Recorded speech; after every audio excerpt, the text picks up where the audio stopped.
crazy for bologna? Craving a sandwich? Or maybe you're just cooking on a budget? Either way, these are the mistakes you should never make again. Dad, where does bologna come from? Where does bologna come from? Well, let's see. Bologna's status as the butt of food jokes lies in its reputation as a so-called mystery meat. The average person has likely never put much genuine thought into how bologna is made. But that doesn't stop them from making jokes about not wanting to know what's inside. The exact process falls under the same umbrella as hot dogs and other cooked sausage products. But those foods don't come with the same stigma. Bologna slices are basically flat hot dogs, after all. So what actually goes into them? Bologna can be made from cured beef, chicken, or pork. Commonly, it's some combination of those three meats. The meat is ground very finely into a smooth batter before being pressed into casings like a hot dog.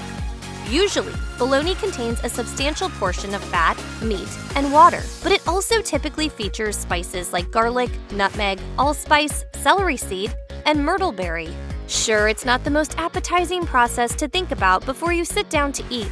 In fairness, though, you could gross yourself out about almost anything on your plate if you think too hard about how it got there.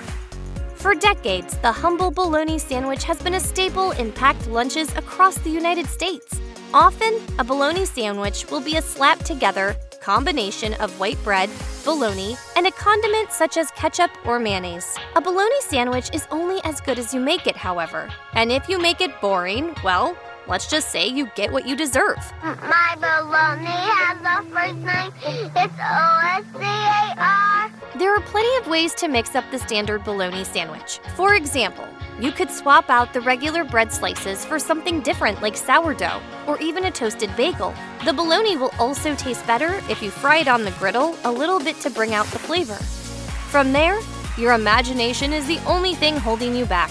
The popular New Orleans restaurant Turkey on the Wolf serves a griddle-fried bologna sandwich with American cheese, hot mustard, Duke's mayo, shredded lettuce, and vinegar potato chips stacked between two slices of buttered bread. Nothing boring about that, right? But what if you don't have a bunch of other ingredients to hand? Well, chef and television personality Alton Brown suggests making a sandwich that is a combination of fried bologna and cold bologna right out of the fridge. The different textures and flavors shine through the simple sandwich, meaning that it needs precious little else to make it pop. I hate bologna, like more than anything else in the world. Oh! Spit it out, spit it out, spit it out. Bologna is often thought of as a last resort option when it comes to lunch meat. Sure, you might scoff down a bologna sandwich if it's served to you, but it probably wasn't your first choice for lunch, and it probably won't be next time either.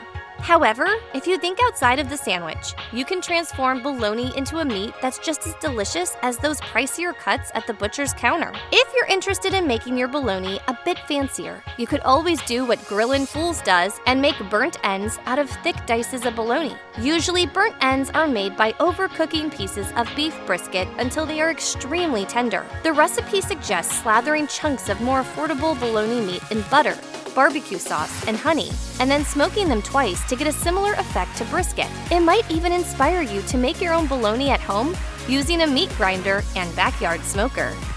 The most foolproof way to change a bologna hater's mind is to dig out the frying pan. Bologna has a soft texture that doesn't resemble any other meats, and the mouthfeel can be a little unsettling for picky eaters, which is why frying it is the way to go. Think about it.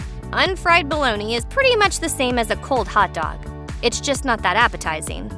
Meanwhile, the heat from a grill helps to caramelize the sugars in the bologna meat, amping up the sweetness. It also adds variety in texture by having the soft interior complemented with a crispy exterior. If someone is bad-mouthing bologna to you, try offering them a grilled or fried bologna sandwich. They'll be eating their words before they've finished. When you get home from the grocery store, you might just throw your bologna in your fridge's meat drawer without a second thought. But this is a common mistake. It's important to remember that whenever you buy bologna, you should keep it totally separate from any raw meats. Even in your supermarket cart, it should be placed in a different shopping bag and stored in a different area of your refrigerator to prevent any accidental contamination. If you're dealing with both bologna and raw meat at the same time while cooking, you should make sure to use different cutting boards and knives.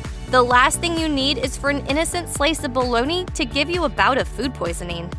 I was dying earlier today, and then I died. Now I'm dead. Bologna is an American staple at grocery stores, but as you might expect from its name, it actually has roots in Italy. Well, sort of.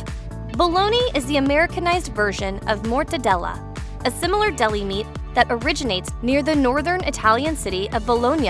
Mortadella and bologna are not the same though, which is a more common misconception than you might imagine.